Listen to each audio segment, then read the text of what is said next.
हरिओम। श्री गुरुभ्यो नमः। हम सब आज से करने जा रहे हैं लघु सिद्धांत कौमुदी के पाठ। आप सब में से कुछ लोग कल के व्याख्यान में नहीं आए थे। कल थोड़ा परिचयात्मक व्याख्यान था जिसमें हमने व्याकरण शास्त्र के प्रारंभिक इतिहास का परिचय दिया था कि व्याकरण शास्त्र आया कहाँ से, पहले भाषा थी या व्याकरण था, ये सब कुछ बताया। फिर उसके बाद इस व्याकरण के तीनों मुनियों के बारे में थोड़ा संक्षिप्त बताया, उनकी रचनाओं के बारे में थोड़ा सा बताया। पर आज से मूल ग्रंथ जिसको लघु सिद्धांत कौमुदी के नाम से जाना जाता है, इसको हम प्रारंभ से आप सबको बताएंगे। जिसका कुछ भी कल के व्याख्यान में छूटा हुआ हो उसका छूटा न रह जाए, इसलिए ये नत्वा शब्द से हम आज पुनः शुरू करेंगे। ठीक है, तो नत्वा सरस्वतीं देवीं शुद्धां गुण्यां करोम्यहम् से लेकर के इस पाठ को हम चलाएंगे और यूनस्ति सूत्र तक, अंत तक जाने का प्रयास होगा। तो इसके साथ साथ अष्टाध्यायी की भी कुछ आवृत्ति करके कुछ थोड़ा बहुत अध्ययन हम अष्टाध्यायी का भी करेंगे। तो चलिए शुरू करते हैं। यहाँ आपको हमने पुस्तक इसलिए लगा दिया है, पुस्तक का ही पीडीएफ इसलिए लगा लिया, टाइप इसलिए नहीं किया क्योंकि आपको लगता है कुछ अलग चीजें बता रहे हैं। तो आपकी पुस्तक में जो है वही आपके सामने दिखाई पड़े, आपके हाथ में पुस्तकें भी है, सबके पास है प्राय, तो वहां भी दिखाई पड़े वही, तो फिर आप सबके लिए पढ़ना आसान होता है ना। तो यही श्लोक सबकी पुस्तक में इसी तरह दिखाई पड़ रहा है ना। नत्वा सरस्वतीं देवीं नत्वा,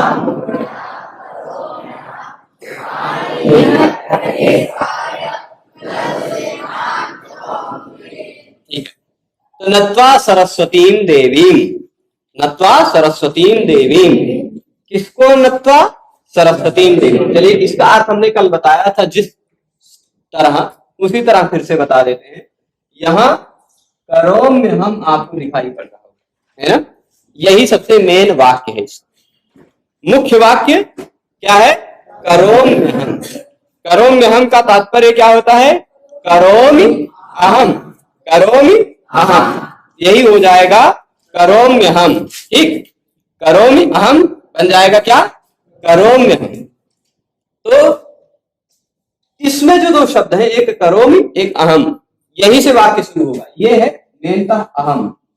इसको तोड़े यदि तो आपको ऐसा बताया था हमने, देख लीजिएगा, मी धन इसको यहां अहम को पूरा ही लिख देते हैं और फिर करोमि को भी पूरा लिख देते हैं। ठीक, करोमि अहम, ये दिख रहा है। अब यह जो करोमि अहम है, इसमें करोमि में अंतिम अक्षर, अंतिम वर्ण जिसको कहा जा सकता है वह है ई। ई है ना, क अ र ओ म ई, है ना, इतने ही वर्ण है। फिर अहम का पहला वर्ण क्या है? अ। ई और अ, इन दो वर्णों को यदि आप जोड़ेंगे, इसका अंतिम अक्षर है ई, इसका अंतिम अक्षर है, पहला वर्ण है अ, ई और अ जोड़ेंगे या बन जाता है या। इको यानी नियम है संधि का, पर वह नियम अभी आगे पढ़ेंगे आप कुछ 4-6 दिन बाद पढ़ेंगे। वो संधि के जो नियम है हो सकता है और ज्यादा दिन बाद, पर सामान्यतः ई और अ आप जोड़ के बोलेंगे, खुद ब खुद जोड़ के बोलेंगे तो ई और अ जुड़कर बन जाएगा य, ऐसा बन जाएगा ना। तो अब देखिए इस म में से ई निकल गया है, ई निकल गया, उस य में आ गया, इस आ को भी निकल गया, य बन गया, ई और य हट गया तो करोम म आधा बचा और हम बचा, फिर बीच में य, वही लिखा है करोम में हम। ठीक, तो यह जो करोम में हम है, इसमें दो शब्द कौन कौन से? करोमि और अहम। अहम का मतलब मैं कौन हूं भाई? मैं मतलब अब ऐसा मत समझ लीजिएगा कि मैं यानी अरुण पांडे। मैं का मतलब हो गया वरदराजाचार्य। ठीक है, मैं कौन हुए? वरदराजाचार्य। ये कौन है वरदराजाचार्य? इस लघु सिद्धांत कौमुदी नामक ग्रंथ के लेखक। ठीक, इस लघु सिद्धांत कौमुदी नामक ग्रंथ के कौन है? लेखक है। कौन? वरदराजाचार्य। ठीक, तो अहम यानी वरदराजाचार्य, मैं वरदराजाचार्य करोमि करता हूं, मैं वरदराजाचार्य करता हूं। क्या करता हूं? तो लघु सिद्धांत कौमुदी, लघु सिद्धांत कौमुदी करता हूं, मैं वरदराजाचार्य लघु सिद्धांत कौमुदी करता हूं। यही इतना मेन वाक्य, मुख्य वाक्य। तो लघु सिद्धांत कौमुदी करता हूं का मतलब क्या होगा? लघु सिद्धांत कौमुदी की रचना करता हूं, ये मतलब होगा ना। जैसे मैं पाठ करता हूं, जैसे मैं क्या कहता हूं, मैं काव्य करता हूं, काव्य करता हूं मतलब काव्य की रचना करता हूं। काव्यम करोमि नहीं है, ये यदि चारुतरम करोमि, हाँ, काव्यम करोमि यदि चारुतरम, काव्यम करोमि, काव्य करता हूं, है ना। तो वहां हे साहसांक कवयामि वयामि यामि, ऐसा करके एक श्लोक मुझे याद आ गया अभी प्रसंग में। तो करोमि मतलब करता हूं, क्या करता हूं? लघु सिद्धांत कौमुदी करता हूं। कौन करता हूं? कौन है? मैं यानी वरदराजाचार्य। ठीक, वरदराजाचार्य लघु सिद्धांत कौमुदी करता हूं। ये इतना मेन वाक्य समझे। और क्या करके सीधे इसे कह दिया कि मैं लिख रहा हूं? नहीं भाई, ये विनम्रता है, नत्वा, नमन करके। ठीक, नत्वा का तात्पर्य नमन करके, नमस्कार करके। अच्छा, किसको नमस्कार करके? सरस्वती देवी, सरस्वती देवी को, सरस्वती देवी को नमस्कार करके। ठीक, सरस्वती देवी कौन है? सभी प्रकार की विद्याओं की, सभी प्रकार की कलाओं की देवी है। ठीक है, तो ऐसी सरस्वती देवी यानी सरस्वती देवी को नत्वा नमस्कार करके, सरस्वती देवी नत्वा। अच्छा, अब आप ये बताइए, कोई महान व्यक्ति है तो ऐसे सीधे उनका नाम लेके बोल देंगे? नहीं, कुछ विशेषता भी लगाएंगे। मैं सरस्वती जी को प्रणाम करके लिख रहा हूं, नहीं, मैं ऐसी सरस्वती जी को नमस्कार करता हूं जो शुद्ध गुणों वाली है। ठीक, शुद्धाम गुण, शुद्ध, प्रशंसनीय, निर्मल, गुणों से युक्त, जो गुणों से युक्त है। गुण्याम का मतलब गुणों से युक्त। अब ये जो शब्द शुद्धाम, गुण्याम, ये सब शब्द कैसे बने, जब व्याकरण आप पढ़ लेंगे तो जान जाएंगे। अभी सामान्यतः हम बता सकते हैं कि कैसे बनता है। शुद्ध धातु से तप प्रत्यय लगाकर शुद्ध बना लेंगे, तथोर्धोधा इत्यादि लगा के फिर उसको स्त्रीलिंग में शुद्धा कर लेंगे, पर वह जानना अभी जरूरी नहीं, क्योंकि आप सब जानते नहीं प्रत्यय क्या होता है, आप सब जानते ही नहीं कि प्रत्यय कैसे होता है। तो अभी खाली इतने, शुद्ध का मतलब तो शुद्ध होता है, निर्मल होता है, प्रशंसनीय होता है, ये तो जानते ही हैं। तो शुद्ध यानी प्रशंसनीय, गुण्याम यानी गुणों से युक्त भगवती देवी सरस्वती को नमस्कार करके पाणिनीय, पाणिनीय क्या है? जो कुछ भी पाणिनि जी ने लिखा है वह पाणिनीय है ना, या जो कुछ भी पाणिनि जी ने कहा है वह पाणिनीय है। पाणिनिना प्रोक्तम पाणिनीय, पाणिनि जी ने जो कहा है। ठीक है, प्रोक्त अर्थ में यहां तद्धित प्रत्यय लगा है, तो पाणिनीय मतलब पाणिनि जी ने जो कहा है। क्या कहा है भाई? जो लिखा है भाई, ऐसा कहते हैं, जो जिसने लिख दिया वह उसने कह दिया, ऐसा भी मानते हैं ना। जैसे हम कहते हैं कि भागवत महापुराण में व्यास जी कहते हैं, कहते ना, या फिर ऐसे कह देते हैं, यहाँ पे सुंदरकांड में वाल्मीकि जी ऐसा कहते हैं, वाल्मीकि जी कहते हैं, मतलब लिखा है मतलब कहा है, नहीं है। तो पाणिनि जी ने जो कहा है यानी पाणिनि जी ने जो लिखा है, उस पाणिनीय को क्या कहेंगे? पाणिनि जी ने क्या लिखा है? व्याकरण का एक ग्रंथ लिखा है, मतलब मान लीजिए शब्दानुशासन लिखा है, व्याकरण लिखा, मान लीजिए क्या लिखा है पाणिनि जी ने? व्याकरण लिखा है। ठीक है, तो उस पाणिनि जी के लिखे हुए जो पाणिनीय है यानी व्याकरण है, उसमें प्रवेश लिखा है। क्या करने के लिए? प्रवेश करने के। जब तक आप कहीं प्रवेश नहीं करेंगे तब तक जान नहीं पाएंगे यहाँ क्या है। जैसे अयोध्या जी में आप प्रवेश किए तब तो पता चला अयोध्या में क्या क्या है ना, बहुत कुछ है। यहाँ राम मंदिर है, हनुमान जी है, सब कुछ बहुत बहुत पर्याप्त चीजें। तो ये जब तक अयोध्या में आएंगे नहीं तब तक कहां से पता चलेगा आपको क्या क्या है।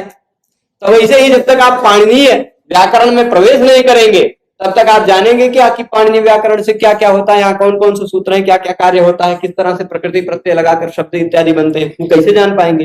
तो इसलिए पाणिनीय में यानी व्याकरण शास्त्र में आपको प्रवेश करना है। ठीक है, व्याकरण शास्त्र में आपको प्रवेश करना है। उस व्याकरण शास्त्र में प्रवेश कराने के लिए लघु सिद्धांत कौमुदी आम कर। सभी शब्दों का अर्थ स्पष्ट हो गया। इसको कल एक बार बताया था, पर फिर से एक बार बता दिया कि मैं वरदराजाचार्य शुद्ध गुणों से युक्त देवी सरस्वती को नमस्कार करके पाणिनीय व्याकरण में प्रवेश करने के लिए लघु सिद्धांत कौमुदी नामक ग्रंथ की रचना करना। ठीक है, ये पूरा अर्थ हो गया इसका शब्द सा। किसी भी शब्द के अर्थ में आपको किसी को भी कोई कठिनाई हो तो हाथ खड़ा करके कभी भी पूछ सकते हैं। ठीक है, यदि हम उसका उत्तर नहीं बताएंगे तो वो हमारी कमी है, और यदि हमारी बताई हुई बातें आपको नहीं समझ में आई तो वो हमारी कमी। ठीक है, आपकी कमी नहीं है। अपने आप को कभी कमजोर मत समझना। अगर हम बता रहे हैं वो नहीं समझ पा रहे हैं आप, तो वह कमी हमारी। ठीक, तो नहीं समझ पा रहे हैं, हाथ खड़ा करके पूछिएगा, जिससे हमें पता चलेगा कि हमारी कहीं कहाँ कमी है, कमी बतानी चाहिए। तो ये हो गया पाणिनीय प्रवेशाय लघु सिद्धांत कौमुदी। ठीक है, अच्छा, लघु सिद्धांत कौमुदी जो नाम लिखा है इसमें भी बहुत रहस्य है। इसको हमने जब इससे पहले हमारी जो सीरीज चल रही थी संस्कृत गंगा में, वहां से हम कुछ नौकरी इत्यादि के कारणों से या अन्य व्यस्तता के कारणों से जब वहां से यहाँ चले आए, अभी भी वहां कभी कभी पढ़ाते हैं ऑनलाइन पद्धति से, पर जब यहाँ आ गए तो वहां पर उस तरह पढ़ाई नहीं हो पा रही है, मतलब उस तरह से हम नहीं पढ़ा पा रहे। और एक उस व्याख्यान माला के रुकने का कारण एक छात्र भी हो गए। वो छात्र जी जो रेगुलर पढ़ने आते थे, जो वीडियो को रिकॉर्डिंग करवा के एडिट कर दिया करते थे, वो छात्र जी की नौकरी लग गई तो वही चले गए।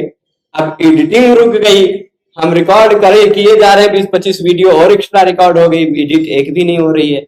इसलिए, और वो भी जो 20-25 वीडियो एक्स्ट्रा रिकॉर्ड हो गई थी वो भी बाद में नष्ट हो गई, गायब हो गई। तो इस कारण वहां पर व्याख्यान माला रुक गई। पर अब यह व्याख्यान माला शुरू हुई। भगवान राम से प्रार्थना यही होगी कि इसको पूरा करवा दें 29 तक। ठीक है, तो ये चल रही। वहां पर भी हमने इसको बताया था लघु सिद्धांत कौमुदी के अर्थ को, कि ये कौमुदी, ये क्या है? कौमुदी। कौमुदी होता क्या? कौमुदी क्या होती है? कौमुदी वह होती है जिसको हम चंद्रिका कह सकते हैं, ज्योत्सना कह सकते हैं, चांदनी शुद्ध भाषा में कह सकते हैं। तो वह चांद से चंद्र का जो प्रकाश होता है उसको कौमुदी कहते हैं। ठीक है, जो कुमुद को बहुत प्रिय लगता है, कुमुद को बहुत प्रिय। कुमुद नाम का एक फूल होता है। कुमुद एक ऐसा फूल होता है जो चांद के प्रकाश में खिल जाता है, और चांद का प्रकाश खत्म होते ही जैसे सूर्य का प्रकाश आता है वो फिर सूख जाता है। ऐसा कमल जो है उसको कुमुद कहते हैं। उस कुमुद को जो प्रिय है वह है कौमुदी। कुमुद को क्या प्रिय है? चांद की प्रकाश, चांद की प्रभा, चंद्र प्रभा, है ना, वही तो पसंद है, तो उसी को कहा जाएगा कौमुदी।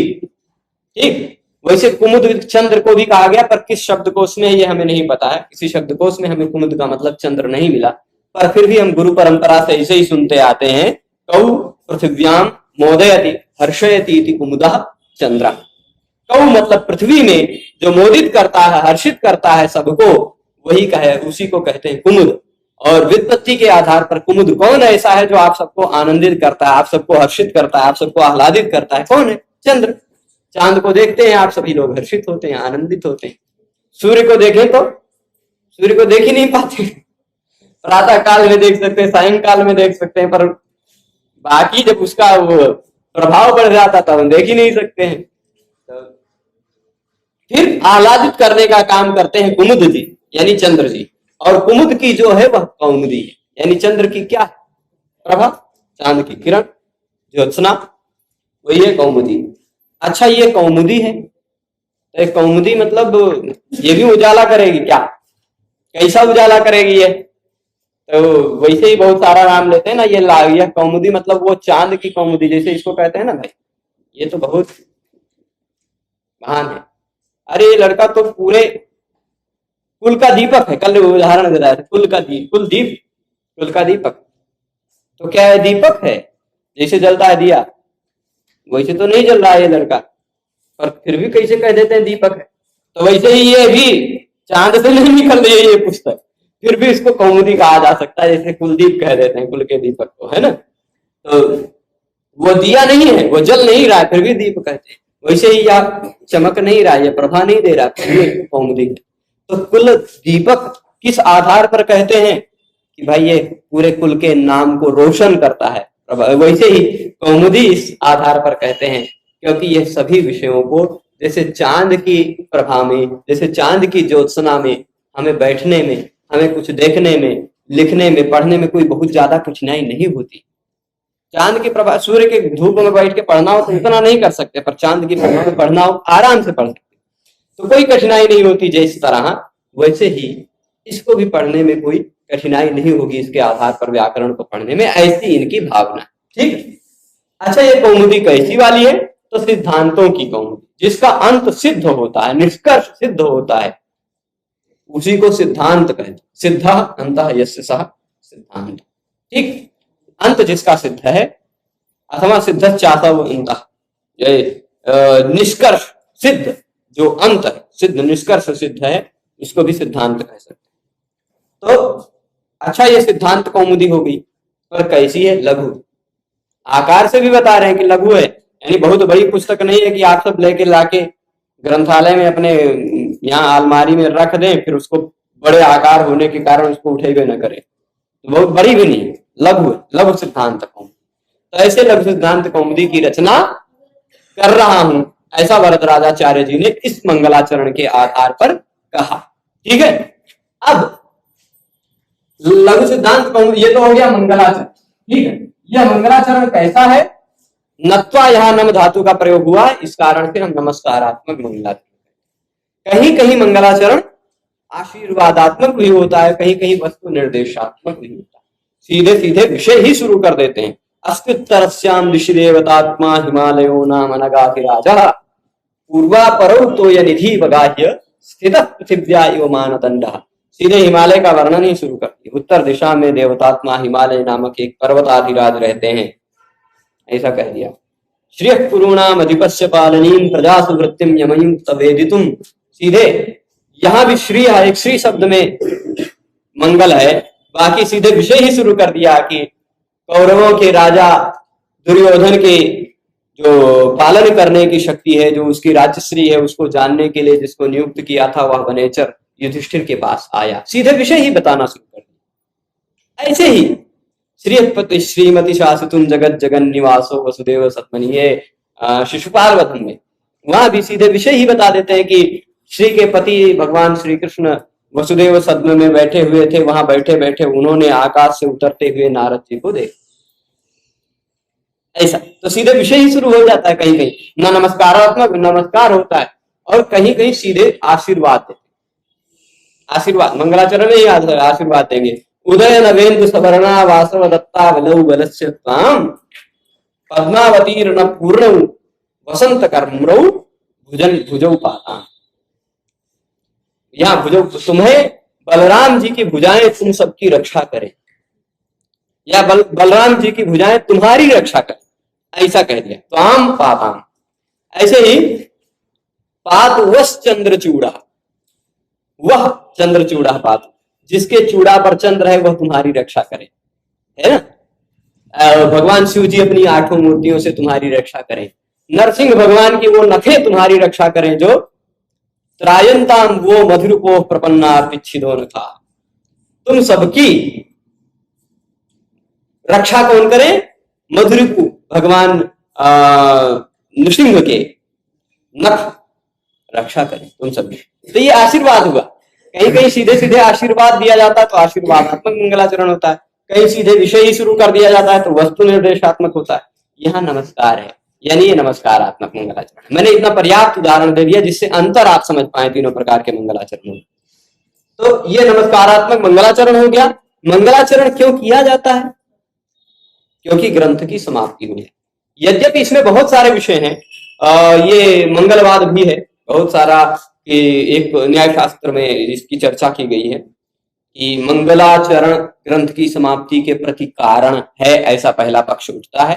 पर कहते हैं कि नहीं, मंगलाचरण को ग्रंथ की समाप्ति के प्रति कारण नहीं मान सकते, क्योंकि कई कई पुस्तकों में मंगलाचरण कर लेते हैं पर वो पुस्तक खत्म ही नहीं हो पाती। जैसे कादम्बरी 20 मंगलाचरण शुरुआत में किया पर फिर भी ग्रंथ समाप्त नहीं कर पाए। बाणभट्ट जी स्वयं दिवंगत हो गए लिखने से, पूरा होने से पहले, फिर उनके बेटे ने पूरा किया लिख के।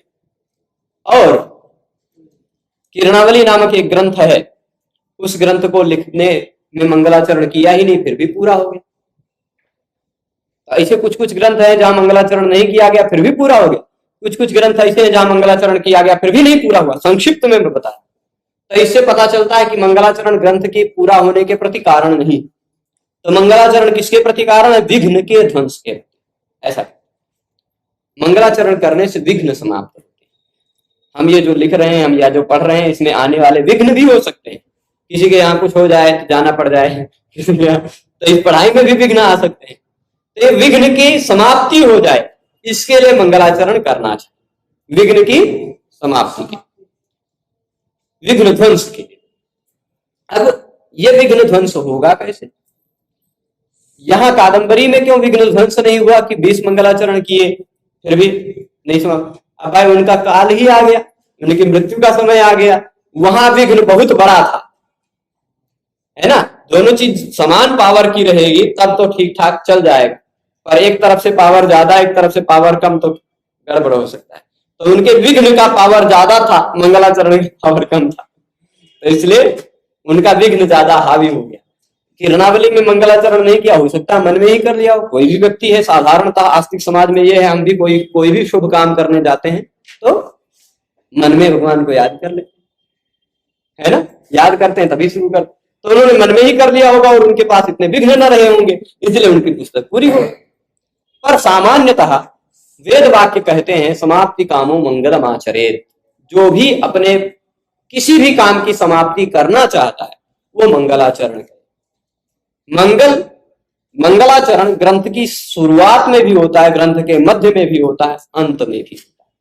मंगलादीनि मंगलामध्यानि मंगलांतानि शास्त्राणि। मंगल शुरुआत में भी होता है, मंगल मध्य में भी होता है, मंगल अंत में भी होता है। ठीक है, ज्यादातर कुछ ये परंपरा मानते हैं, कुछ लोग शुरुआत में खाली मंगलाचरण करते हैं और अंत में नमस्कार फिर करते हैं। कहीं शुरू, जैसे त्रिकाल संध्या कुछ लोग कर लेते हैं, कुछ लोग एक काल में करते हैं, तो वैसे ही पर मंगलाचरण की भी वही परंपरा। ठीक है, ये हो गया मंगलाचरण। अब शुरुआत होता है व्याकरण का विषय। तो व्याकरण आया कैसे, इसके बारे में हमने चर्चा की थी। आप सबको बताया था कि कहा जाता है भगवान पाणिनि की तपस्या से प्रसन्न होकर भगवान शिव प्रकट हुए और प्रकट होने के बाद उन्होंने 14 बार ढक्का को बजाया। यद्यपि कुछ परंपराओं में, भारत में पढ़ी जाने वाली कुछ परंपराओं में ऐसा मानते हैं कि भगवान पाणिनि जी को ये सूत्र भगवान शिव से प्राप्त नहीं हुए थे, अभी तो उन्होंने अपनी बुद्धि से खुद लिखा था, ऐसा कुछ लोग कहते हैं। पर हम सब आस्तिक समाज वाले लोग हैं, क्यों वो लोग कैसा मानते हैं कि शिव जी हैं, उनके डमरू है, डमरू बजाएंगे तो उसमें से आवाज कैसी आएगी? डम डम डम डम आएगी ना, आयुन रजलिक थोड़े ना आवाज आएगी। तो उन लोगों को बता दें कि भाई वो डमरू हम सबकी नहीं थी, या आजकल के किसी व्यक्ति की नहीं थी, वो डमरू सर्वदेवादिदेव भगवान महेश्वर की थी, है ना। वो बजा के उसी में से कुछ भी निकाल सकते हैं, वो तो कहीं से कुछ भी उत्पन्न कर सकते हैं। तो संभव है कि उन्होंने अपनी ढक्का को बजाया हो। यद्यपि यह जो विषय है, नृत्तावसाने नटराज राजो ननाद ढक्काम नव पंच बारम उद्धर्तु काम सनकादि सिद्धान एतद विमर्शे शिव सूत्र जारम। ये जो एक विषय है ना, ये विषय आप देखेंगे, ये विषय हैगा, तो ये विषय मिलेगा आपको। यहां देख लीजिए, श्लोक है, ये श्लोक लिखा हुआ दिख रहा है ना, नृत्तावसाने नटराज राजो। ये श्लोक मूल रूप से है कहां का? आपकी बुक पुस्तक में पहले पेज में लिखा होगा, जहां पर ये नत्वा सरस्वती देवी वाले पेज में ही लिखा होगा, देख लीजिए, है ना। तो इसका मतलब होता है नृत्य की समाप्ति के बाद नटराज राज भगवान शिव जी ने अपनी ढक्का को 9, 5, 14 बार बजाया और जिसी से यह चतुर्दश सूत्र निकले।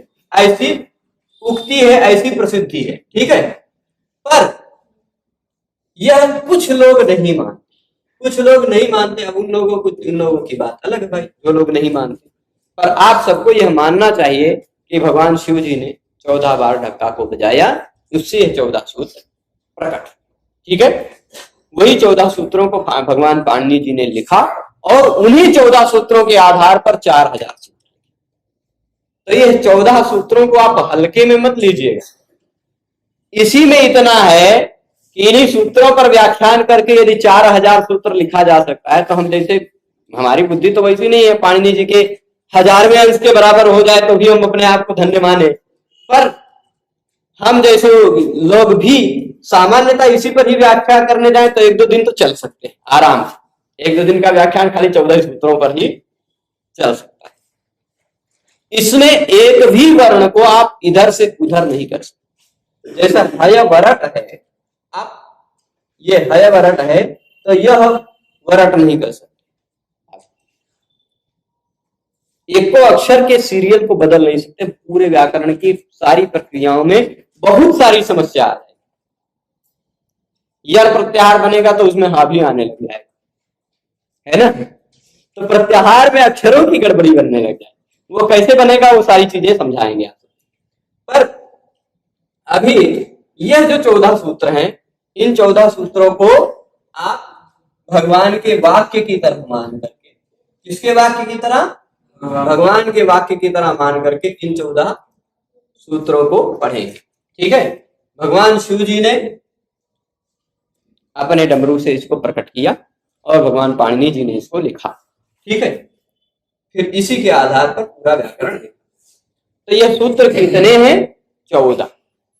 यदि आप व्याकरण पढ़ना चाह रहे हैं और यदि आप चाहते हैं कि हमें व्याकरण के सभी सूत्र समझ में आए, तो अभी आप इसी के तुरंत बाद आप पहला सूत्र देखेंगे हलंत्यम। वह हलंत्यम सूत्र आपको तभी समझ में आएगा जब ये 14 याद रहेंगे। ठीक है, आप व्याकरण में एक कदम भी आगे नहीं बढ़ सकते इन सूत्रों का सहारा लिए बिना। तो इन सूत्रों का आपको सहारा लेने पड़े। यह 14 सूत्र आपको समझिए याद रखने ही पड़ेंगे, बुद्धिस्थ करने ही पड़ेंगे। इन 14 सूत्रों का यदि आप सहारा नहीं लेते हैं तो व्याकरण में पदमात्रम न गच्छेत, पदमात्र भी आप नहीं चल सकते, एक कदम भी आगे नहीं बढ़ा सकते। तो इसलिए इनको भगवान स्वरूप मान करके हम सब तो लोग सामान्यतः ऐसा भी करते हैं, किसी को बुखार हो जाता है, नजर वजर लग जाता है, मानते हैं ना, तो बस 11 बार इसी मंत्र को फूंक करके जल पिला देते हैं, तो ऐसा विश्वास रखते हैं कि बुखार ठीक हो जाए। और विश्वास कई बार सफल भी हुआ। लोग कहेंगे कि मंत्र पढ़ के दे रहे हैं हम, खाली बस ऐगुण माहेश्वर सूत्र 10-11 बार पढ़ के फूंक के दे दिए, वो पी लिए, उनका सब कुछ ठीक हो गया, व्याधि उपाधि जो ऐसा होता है मतलब आपके पास समझ लीजिए एक प्रकार का मंत्रात्मक ही है।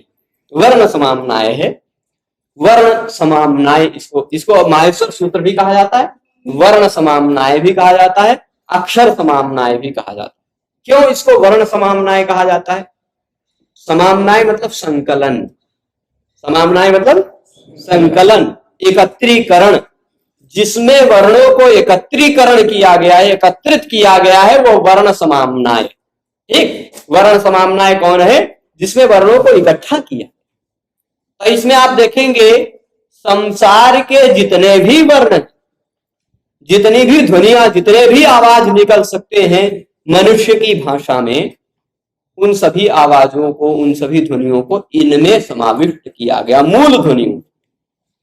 अब आप कहेंगे कि इसमें सभी अक्षर हैं, सभी वर्ण। संस्कृत भाषा में जितने भी वर्ण हैं वो सभी वर्ण इसमें हैं। आप कहेंगे कि भाई हमको तो छोटा आ दिखाई पड़ रहा है, बड़ा आ तो कहीं किसी भी सूत्र में नहीं दिखाई पड़ रहा, ऐसा कहने लग जाएंगे। तो हम आपको बताएंगे यहाँ खाली एक का आ दिखाई पड़ रहा है ना, ये एक नहीं है, ये 18 प्रकार का। उसी में बड़ा भी आ जाएगा और बड़े का बड़ा भी आ जाएगा, प्लुत वाला भी। ठीक है, तो ऐसा बिल्कुल मत सोचिएगा कि कोई भी वर्ण छूटा है, सभी वर्ण इसमें हैं। ठीक है, अब आप कहेंगे कि हमें तो भाई व्यंजनों में ये हिंदी जो पढ़े हुए होंगे ये कहेंगे ये वाला नहीं दिख रहा, क्ष, त्र नहीं दिख रहा है, क्या नहीं दिख रहा है, तो ये शुद्ध व्यंजन थोड़े ना, ये शुद्ध व्यंजन नहीं है। ये आधा क मिला इसी में ये वाला श मिल गया तो बन गया श। ठीक, इसी तरह आधा स मिला, उसी में मिल गया र और उसी में आ तो बन गया र। इसी तरह ज और यहाँ से बन जाता है ज्ञ। ठीक है, तो वो सब शुद्ध व्यंजन नहीं है, वो तो दो दो व्यंजन के और एक स्वर वर्ण के मिश्रण। ठीक, तो मूल रूप से सब कुछ ऐसे लिखने जाए, दो दो जोड़ के लिखने जाए तो इन 33 व्यंजनों को एक दूसरे से जोड़ जोड़ के ही हजारों बनाए जा सकते हैं। तीन है का है ना, आप का को खा से जोड़िए, खा को का से जोड़िए, एक दूसरे को एक दूसरे से जोड़ते जाएंगे ना तो फिर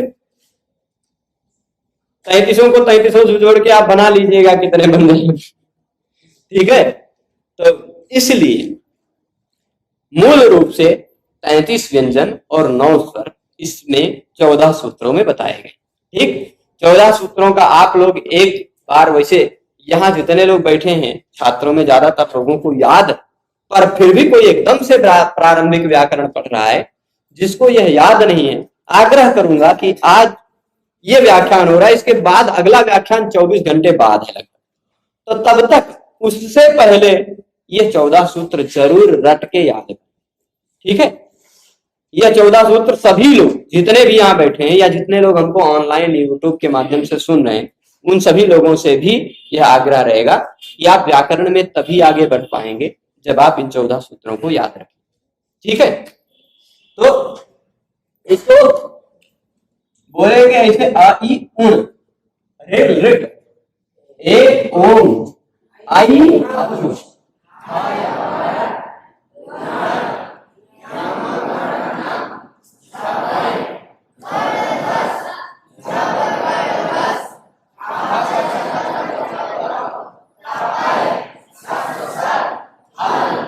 ठीक है, यह 14 सूत्र है। हम आप सबको बार बार बुलवा नहीं रहे क्योंकि दर्शकों का भी देख रहे हैं, उनका भी समय न जाए।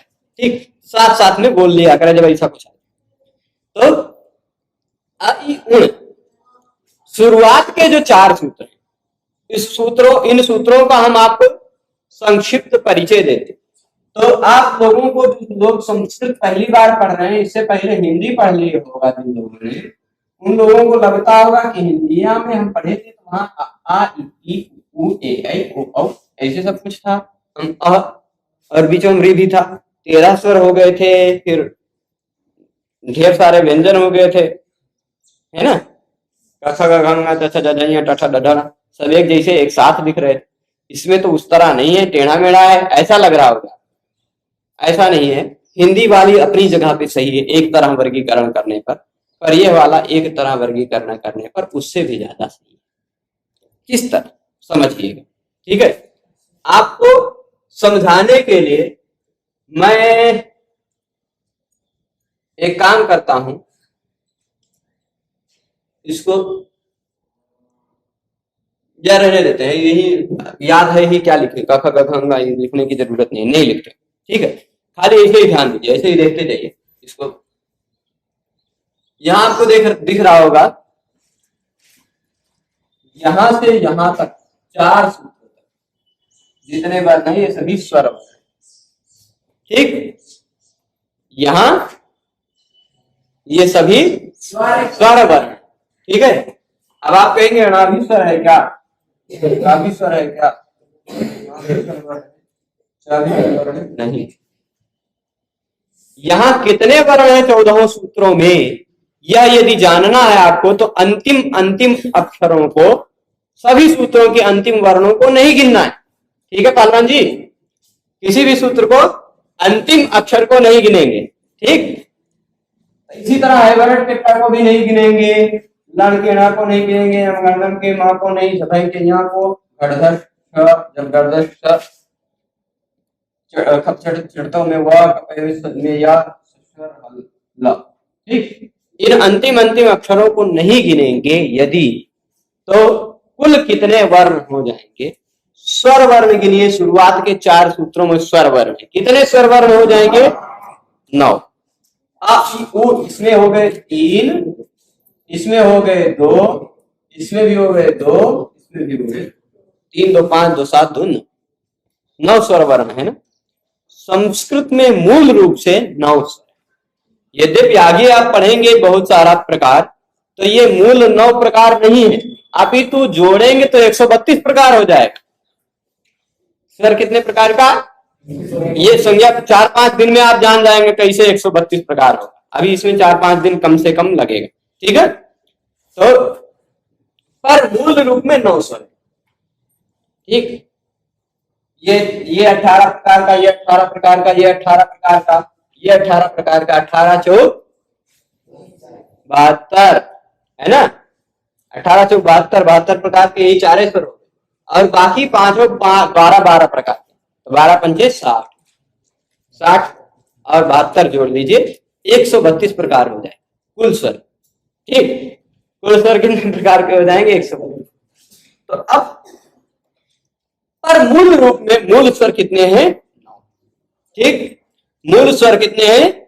9, ठीक है। अब इसके बाद आप देखिए, इसके बाद व्यंजन कितने हैं? तो व्यंजन आप देखेंगे कुल आपको मिलेंगे व्यंजन 33। आप गिनेंगे तो हो सकता है कहीं 34 मिल जाए। देखिए 4 इसमें है, ठीक, 4 टोटल कीजिए, कितने जाएगा? 1 5, 5 इसमें 10 हो गया, 3 इसमें, 2 इसमें 12, 3 इसमें, यहाँ 2 ही करिए भाई, यहाँ हो गया 2, यहाँ हो गया 3, 15, 12 3 15, 5 इसमें 20, ठीक है। फिर इसके बाद ये 8 इसमें 28 है ना, और 2 30, 3 37, एक ये आपको लग रहा होगा 34, पर इसको मत गिनिए। क्यों? क्योंकि एक बार यहां हा को गिन चुके हैं ना, तो दोबारा हा को मत गिनिए।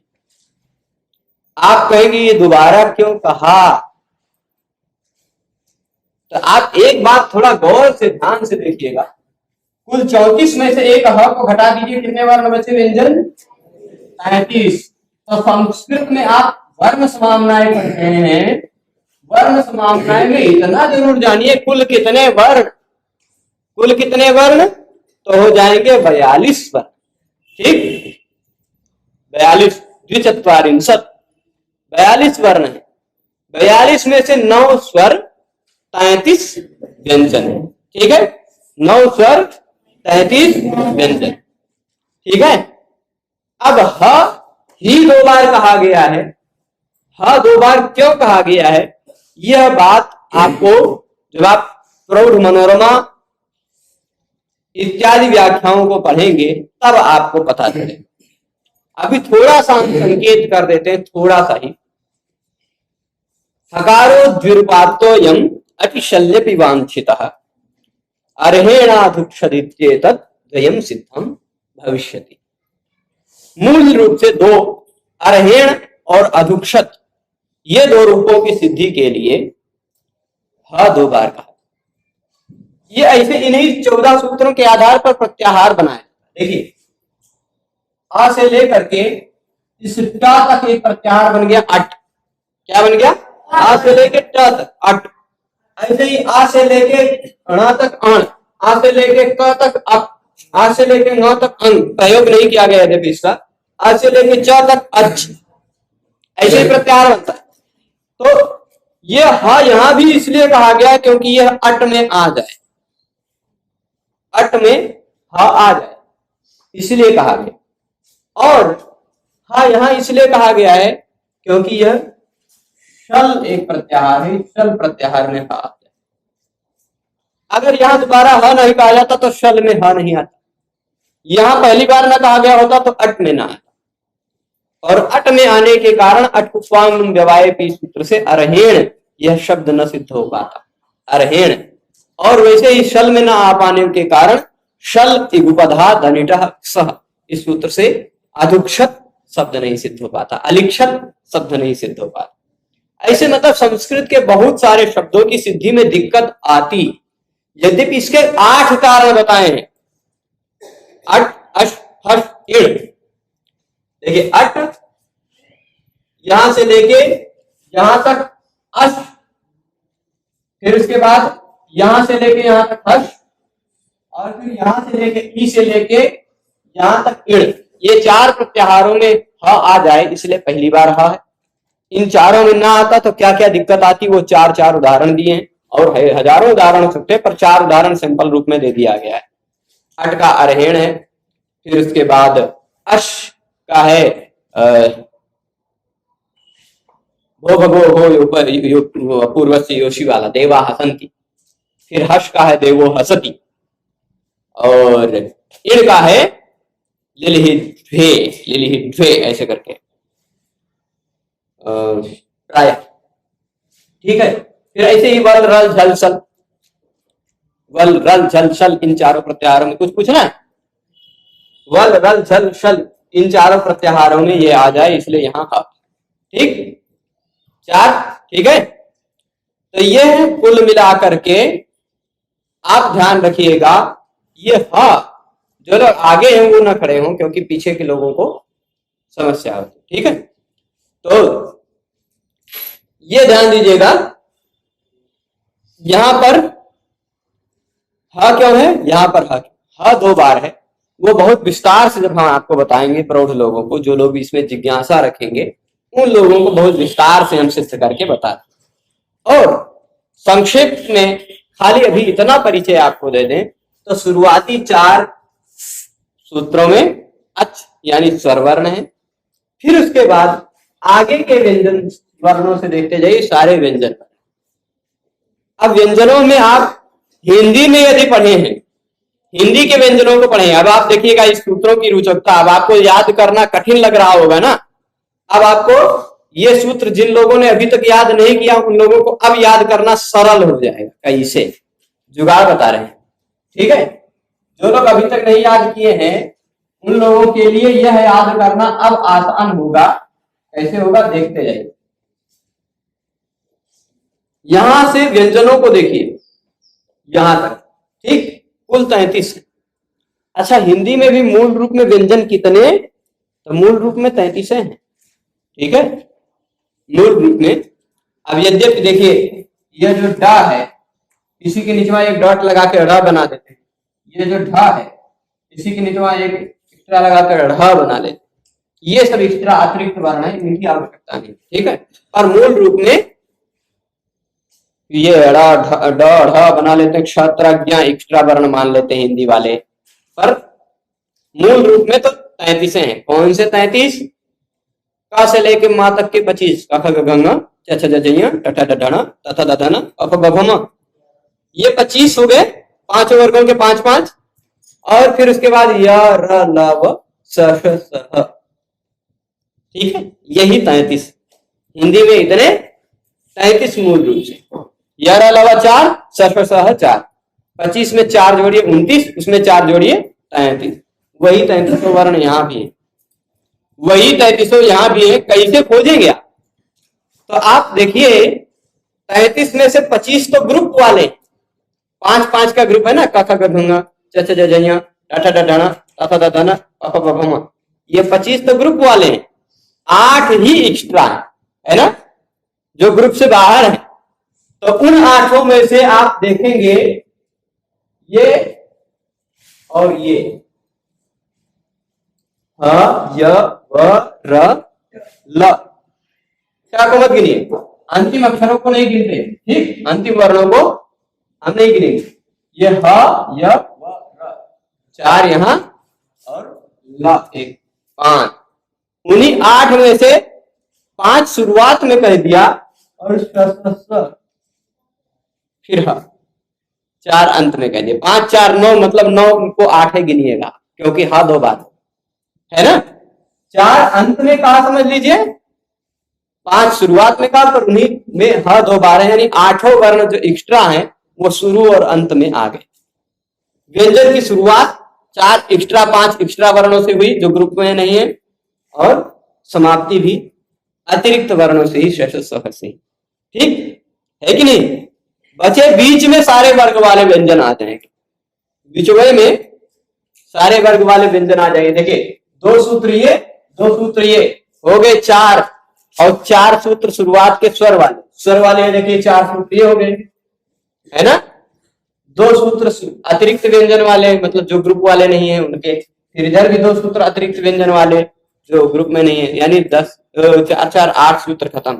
बाकी बचे 6 सूत्रों में सारे वर्ग वाले व्यंजन दिखाई पड़ जाएंगे आपको। ध्यान से देखिए कैसे, यहां देखिए सारे वर्गों में का खा गा घा ङा चा छा जा झा ञा टा ठा डा ढाणा ता था दा धन्ना पा फा बा भम मा, ऐसा आप देखते हैं ना। तो उसमें सब में से अंतिम अंतिम अक्षर ले लीजिए, पांचवा का खा गा घा ङा का ङा, ये देख लीजिए यहां दिख रहा है। चा छा जा झा यहाँ का देख लीजिए, यहाँ दिख रहा है। टा ठा डा ढाणा कर्णा देख लीजिए यहां दिख रहा है। ता था दा धन्ना कन्ना यहां दिख रहा है। और पा फा बा मा कर्मा यहां दिख रहा है। यानी पांचों वर्ग का पांचवा अक्षर इस सूत्र में है कि नहीं। पांचों वर्गों का पांचवा अक्षर, जिसको अनुनासिक भी कहा जाता है, नासिका से भी उच्चारण होता है, वो पांचवा अक्षर सबका है। पांचवें से शुरुआत कर रहे हैं, तो पांचवें के बाद नंबर किसका आएगा? चौथे का। देख लीजिए इसमें और इसमें सब चौथे अक्षर हैं, सभी पांचों चौथे अक्षर आ गए। देखिए क ख ग घ यहां देख लीजिए, ध दिख गया। च छ ज झ यहां दिख गया। टा ठा डा ढ यहां दिख गया। ता था दा ध ये देख लीजिए, धा यहां दिख गया। और पा फा ब भ यहां दिख गया, है ना। सबसे पहले सभी वर्ग के पांचवें वर्ण आ गए, न य ण न म यमगणनम में, ठीक। और फिर उसके बाद घ झ ढ ध भ, ये पांचों वर्ण सभी घटधा सूत्र में आ गए, ठीक। पांचवें आए पहले, फिर चौथे आए। इसके बाद नंबर किसका आया? 5 4 के बाद किसका? तीसरा। देख लीजिए पांचों अक्षर तीसरे वर्ण हैं सभी वर्गों के। कवर्ग का तीसरा ग यहाँ है, चवर्ग का तीसरा ज यहाँ है, फिर टवर्ग का तीसरा ड यहाँ है, फिर तवर्ग का तीसरा द यहाँ है, तो पवर्ग का तीसरा ब यहाँ है ना। का ख ग च छ ज ट ठ ड त थ द प फ ब, जब ग ढ द, ये सभी वर्ग के तीसरे अक्षर आ गए ना। तो वर्ग वाले व्यंजन आ रहे हैं यहाँ, पांचवे आगे चौथे आगे। इन दोनों सूत्रों में कौन से वर्ण हैं? चौथे। और इस सूत्र में कौन सा वर्ण है? तीसरा। 5 4 3 हो गया। अब नंबर किसका आया? दूसरे का। देख लीजिए यहां तक सभी दूसरे वर्ण 5 दिख रहे हैं। का ख च छ टा ठ ता थ प फ, है ना। का ख च छ टा ठ ता थ प फ, सभी तीसरे दूसरे वर्ण आ गए ना। अब यहां से आगे ये 3 और ये 2 सभी वर्गों के पहले अक्षर। कवर्ग का पहला, चवर्ग का पहला, टवर्ग का, तवर्ग का, पवर्ग, सारे वर्ग के पहले अक्षर थे। तो पहले पांचवा, फिर चौथा, फिर तीसरा, फिर दूसरा, फिर पहला। मान लीजिए कुछ लोग जभय घटधस के बाद सीधे चटतों में चले जाते हैं, तो उनको ध्यान रखना पड़ेगा। घटधस में चौथा था, अभी तीसरे की बारी बाकी है, जब घटधस आएगा। अच्छा तीसरा वर्ण खत्म हो गया जब घटधस, अब दूसरे की बारी आएगी, ख फ वाला आएगा, ख छठ वाला है। तो सीरियल याद रखने में आसानी है ना। इस तरह इन 14 सूत्रों में संस्कृत जगत के सभी वर्ण समाहित हैं, सभी के सभी वर्ण समाहित, ठीक है। ये समझ गए 14 सूत्रों को। अब इसमें जो रही बात ह वाली, ठीक, ह 2 बार क्यों है, वह जब आप अभी कम से कम संज्ञा प्रकरण बढ़िया से समझ लेंगे ना, कम से कम संज्ञा प्रकरण बढ़िया से समझ लेंगे, तो बीच में किसी का प्रश्न आने पर अगर कोई पूछेगा तो फिर वह हम बहुत विस्तार से 8 उदाहरणों के साथ समझा देंगे। वैसे भी यदि आपको यह जानना है कि हैवरट में भी ह और हल में भी ह 2 बार क्यों है, तो आप सरल संस्कृत व्याकरण नाम का एक यूट्यूब चैनल है, उस यूट्यूब चैनल पर प्ले लिस्ट में चले जाएंगे, चैनल पर जाएंगे, प्ले लिस्ट में जाएंगे, वहां पर व्याकरण शंका समाधान नाम का एक प्ले लिस्ट हमने बनाया है। उस प्ले लिस्ट में आपको 2 वीडियो मिल जाए। एक वीडियो में हैवरट में ह क्यों है इसके कारण 4 बताए हैं, दूसरे वीडियो में हल में ह क्यों है उसके कारण 4 बताए, ठीक है। 2 वीडियो में हमने उसको विस्तार से बढ़िया समझाया, वहां से भी देख सकते हैं, अन्यथा यहाँ भी पूछेंगे तो यहाँ भी हम सबको बढ़िया से बता देंगे। हाँ 2 बार क्यों, ठीक है। और इसी तरह आप अंतिम अक्षरों को ध्यान से देखेंगे तो उन में भी ण है और लण में भी ण। ये ण भी 2 बार क्यों है? यह इसके लिए तो केवल वह बात कही गई है कि व्याख्यान तो विशेष प्रतिपत्तिर नहीं संदेहाद लक्षण। जब आप व्याख्यान पढ़ेंगे, इसका व्याख्यान को जानेंगे, तब आप विशेष रूप से समझ पाएंगे क्यों 2 बार। ठीक है, तो उसको भी बढ़िया से समझाया जाए। अभी फिलहाल यह 14 सूत्र हैं। इन 14 सूत्रों को कल याद कर लेंगे। कौन कौन लोग ऐसे जो अभी भी चाह रहे हैं कि हम तो नहीं याद करेंगे? अच्छा, कौन कौन है जिनको याद है, कंठस्थ है? वाह, ज्यादातर लोगों को तो याद है। अच्छा, ऐसा पूछना चाहिए था, कौन ऐसे जिनको याद नहीं है अभी भी? कोई है ऐसा? कोई ऐसा है जिसको अभी भी याद नहीं है ये 14 सूत्र? तो सभी विद्वान है। ठीक है, बहुत अच्छा। 1-2 लोग हैं, याद कर लीजिएगा। ठीक है, ये 14 सूत्र अगर आप नहीं समझ पाएंगे तो व्याकरण में कुछ नहीं समझ पाएंगे। ठीक है, तो याद कर लेंगे 14। मतलब दिन भर भी मंदिर में इधर उधर घूमते घूमते ओम आई औच ऐसे पढ़ते पढ़ते शुरुआत में 4 सूत्रों में स्वर है, अंतिम के 10 सूत्रों में व्यंजन है। ऐसे देखते देखते अभ्यास करके ये याद हो जाएगा ना? ठीक है, अब इसके बाद आपको लघु सिद्धांत कौमुदी में एक पंक्ति दिखाई पड़ रही होगी, इति माहेश्वराणि सूत्राणि अनादि संज्ञार्थानि येषामन्त्या इतः हकारादिष्वक। अच्छा, येषामन्त्या इतः तक ही हकारादिष्वकार अगले पेज में।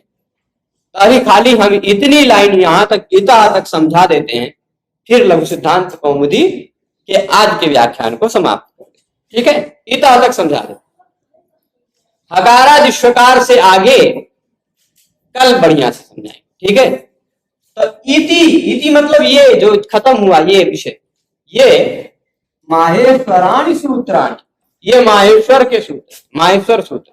ठीक है, अब देखिए आर्य समाज की परंपरा नहीं मानती है कि ये माहेश्वर सूत्र है, वो मानते हैं कि ये पाणिनि सूत्र, वर्ण समाननाएं हैं, अक्षर समाननाएं।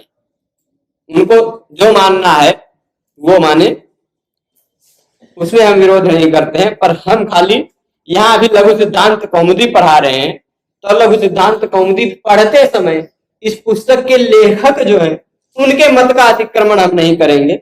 उन्होंने माना है कि यह माहेश्वर सूत्र। माहेश्वर मतलब महेश्वर कौन है? भगवान शिव। महेश्वरात् आगतानि माहेश्वराणि, महेश्वर से जो प्राप्त है या महेश्वर से जो संबद्ध है वो माहेश्वर। ठीक, तो माहेश्वराणि सूत्राणि, ऐसा गौरवराजाचार्य जी का भी मत। ये सारे सूत्र कैसे हैं? सारे के सारे सूत्र माहेश्वर सूत्र हैं, यानी भगवान शिव जी से मिले हैं ये सूत्र। ठीक है, और कैसे? सूत्राणि, ये बड़ा सा शब्द दिखाई पड़ रहा होगा ना, बहुत बड़ा सा शब्द दिखाई पड़ रहा है। इस बड़े से शब्द का हम ऑपरेशन कर देते हैं और रुकिएगा, थोड़ा सा और बड़ा करके इस बड़े से शब्द का, ये जो बड़ा सा शब्द आपको दिखाई पड़ रहा है, इसका ऑपरेशन कर देते हैं। यहां देखिएगा, आप इधर चलो, ऐसे है सूत्राणि। ठीक, तोड़ेंगे जब तो सूत्राणि है, फिर उसी के तुरंत बाद है अनादि। ठीक, अनादि संज्ञा, संज्ञार्थानि। ठीक, संज्ञा अर्थ संज्ञार्थ, ऐसे ही है अनादि संज्ञार्थानि। अब सूत्राणि और अनादि में यहां भी है ई, यहां भी है अ, ई और अ जुड़कर बन जाता है य। सूत्राणि में अंतिम अक्षर क्या है? ई, और अनादि में पहला अक्षर है अ, ई और अ जुड़कर बन जाएगा य। तो सूत्राणि में जब ई निकल जाएगा तो ये अणा आधा बच जाएगा, है ना? ई हट गया, जैसे क में से अ निकाल दो तो आधवे तो बचेगा, वैसे की में से ई निकाल दो तो आधवे तो बचेगा। तो ऐसे ही ना आधा ही बचा, उसमें स्वर निकल गया और उसका ई का और अ का, इसका अ मिल गया, यह बन गया। हण्या हण्या हण्या हणी अ हण्या, अणी अण्या बन गया। अनादितर संज्ञार्थानि, है ना, वही अनादि संज्ञार्थ। तो इसको तोड़ेंगे क्या होगा, सूत्राणि अनादि संज्ञार्थानि। ये सूत्र है, ये जो सूत्र है ना, यह किस लिए है, अण आदि संज्ञा के लिए। किस लिए है, अण आदि संज्ञा के लिए। किस संज्ञा के लिए, अण आदि, ठीक है ना। तो सूत्राणि अनादि संज्ञार्थानि हो जाएगा। अण आदि संज्ञा क्या है, ये जो माहेश्वर सूत्र है ना, ये किस लिए है, ऐसा पूछा जाए, ये सूत्र किस लिए है भाई, ऐसा कह दिया गया, सामान्य रूप में ऐसा कह दिया गया कि ये सभी माहेश्वर सूत्र हैं। तो आजकल के लोग तो क्या कहेंगे, होंगे माहेश्वर सूत्र, हमें क्या करें, हरे किस काम, तो बताएंगे कि भाई ये किस काम के नहीं, ये अनादि संज्ञा, ये अण आदि संज्ञा बनाने के लिए। अच्छा, अण आदि संज्ञा क्या होती है, तो हम आपको बता दें, आ से लेके, देखिए आ में मिला दीजिए, कहा गया, आ में मिला दीजिए ण, बन जाएगा अण। यह अण एक संज्ञा हो। अण किसको कहा जाएगा, इसके बीच वालों को भी अण ही कहा जाएगा। देखिएगा, ये आ भी अण है, ये भी अण है, वो भी अण। ऐसे ही आ से ले लीजिए, बना च तक, बना दीजिए अच। ये अच एक संज्ञा, अच क्या है, एक संज्ञा है। तो अच संज्ञा किसकी किसकी है, इसको भी अच कह सकते हैं, इसको भी, इसको भी, इसको भी, इसको भी, इसको भी, इसको भी, इसको भी, इसको भी, सब अच। उसके बीच में जितने भी वर्ण आ जाएंगे सब, ठीक, खाली अंतिम अंतिम अक्षर को नहीं गिनना। तो ऐसे ही ये सारे सूत्र जो है ना, इन्हीं सूत्रों से भगवान पाणिनि ने छोटी छोटी 42 संज्ञाएं बनाने का आप और ज्यादा बना सकते हो। जैसे आ से अण बना लिया, फिर आ से अक बना लिया, आ से अंग बना लिया, आ से अच बना लिया, आ से ही 14 सूत्रों को मिलाएंगे तो आ से ही खाली 14 हो गए। ऐसे ई से, मान लीजिए ई से इण बनाने की जरूरत है नहीं, जितने में इण कहेंगे उतने दूर में ई ऊ कह देंगे, ई ऊ जोड़ के यू कह देंगे, है ना। तो इण कहने की जरूरत है नहीं। देखिए जैसे इण कहेंगे, यदि एक इण प्रत्याहार बनाया, इण इस वाले ई और ण से नहीं बनेगा, इण इस वाले ण से बनेगा, ठीक है। क्यों, इण से यदि ये ई ऊ कहना होता तो इण ना कहकर ई धन ऊ, ई धन ऊ जोड़कर बना लीजिए यू, मान लीजिए यू कह दे, यू। तो यू में भी एक आधा अक्षर है और ऊ, इतना ज्यादा दोनों बराबर है, बात यही है। तो इसलिए इण प्रत्याहार बनाने की उनको जरूरत नहीं पड़ी, ठीक है। प्रत्याहार का मतलब होता है ज्यादा अक्षरों को कम में कहे। अण कहा तो अ ई ऊ तीनों आगे, अक कहा तो अ ई ऊ ऋ पांचवा, पांचों की संज्ञा, ठीक। ऐसे ही अच कहा तो अ ई ऊ ऋ ए ओ ऐ औ सब आगे। और अगर अल कह दिया तो आ से लेके ह तक सब आगे, है ना। तो ये सारी संज्ञाओं के लिए ही ये 14 माहेश्वर सूत्र। माहेश्वर सूत्र किस लिए है, अण आदि इन सभी संज्ञाओं के लिए, ठीक है। अब देखिएगा, एषाम अंत्या इतः, एषाम अंत्या इतः का मतलब होता है, एषाम मतलब इन 14 का, अंत्या मतलब अंतिम अंतिम अक्षर। इन 14 के अंतिम अंतिम अक्षर को थोड़ा एक बार हाईलाइट करते हैं, देखिएगा। इन 14 के अंतिम अक्षर ये ले लिया हमने, अणा को, क को, न, श, ट, इधर से श ले लिया, य, म, ण, फिर व, य, र, ल। ये 14 जो अंतिम अंतिम अक्षर हैं, ये सभी क्या है, इत। इन सबको इत कहा जाता है। एषाम अंत्या, अंत्या मतलब अंतिम अंतिम अक्षर। कौन से अक्षर, आद्या नहीं कह रहे ना, अंत्या कह रहे हैं, अंतिम अंतिम अक्षर। तो इन सबके जो अंतिम अंतिम वर्ण है वो क्या है, इतः, इत। सभी के जो अंतिम अंतिम वर्ण है वो क्या है, इत। एषाम अंत्या इतः, ठीक है, सभी इत हो जाएंगे। अब इसके बाद ये जो पंक्तियां हैं वो हम कल समझें। सामान्यतः हमने आज जो पढ़ा उसको एक बार मैं यदि हल्के से रिवाइज कर दूं आप सबको, तो यदि हल्के से रिवाइज कर दूं तो आज हमने पढ़ा मंगलाचरण, जिसमें कहा गया कि सरस्वती देवी को नमस्कार करके, शुद्ध गुणों वाली सरस्वती देवी को नमस्कार करके पाणिनीय व्याकरण शास्त्र में प्रवेश करने के लिए मैं वरदराजाचार्य लघु सिद्धांत कौमुदी की रचना करता हूं, यह कहा गया। ठीक है, फिर उसके बाद हमने संज्ञा प्रकरण शुरू किया। संज्ञा प्रकरण, अच्छा किसी के घर में छोटे बच्चे का जन्म होता है तो सबसे पहले क्या करते हैं लोग? सोचते नाम क्या रखा जाएगा, है ना? नाम क्या रखा जाएगा, उसकी कोई संज्ञा रख देते हैं। जैसे मेरी संज्ञा है अरुण, मैं अरुण थोड़े ना हूं, मैं तो आत्मा हूं। इस आत्मा का ये शरीर है, इस शरीर का नाम रख दिया गया, या इस शरीर के अंदर जो आत्मा है उसका नाम रख दिया गया, संज्ञा रख दी गई अरुण, और हमें भ्रांति से बता दिया गया कि भाई तुम अरुण हो। अब हमें जो कोई भी अरुण कहेगा वो हमें ही पता चलेगा, है ना? हम ही ध्यान से देखेंगे, हमको ऐसा समझाया गया कि तुम अरुण। तो ऐसे ही कोई भी अगर किसी के यहाँ नया आता है तो सबसे पहले उसका नाम रखा जाता। तो भगवान पाणिनि ने भी व्याकरण लिखते समय शुरुआत के पहले दूसरे अध्याय में काफी संज्ञाएं, ज्यादातर संज्ञाओं को भरा, नाम किया, नाम किया, इसका ये नाम होता है, इसका ये नाम होता है, इसका ये नाम होता है, इसका ये नाम होता है, इसे नाम में नाम बताया गया।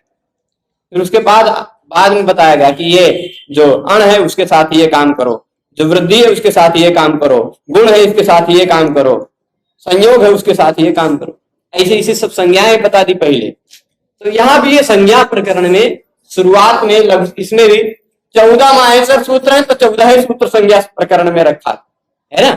हलंतम से लेके सुप्तिंगंतम पदम तक प्राय 14 सूत्र इन्होंने इस शुरुआत में संज्ञा प्रकरण में रखा है।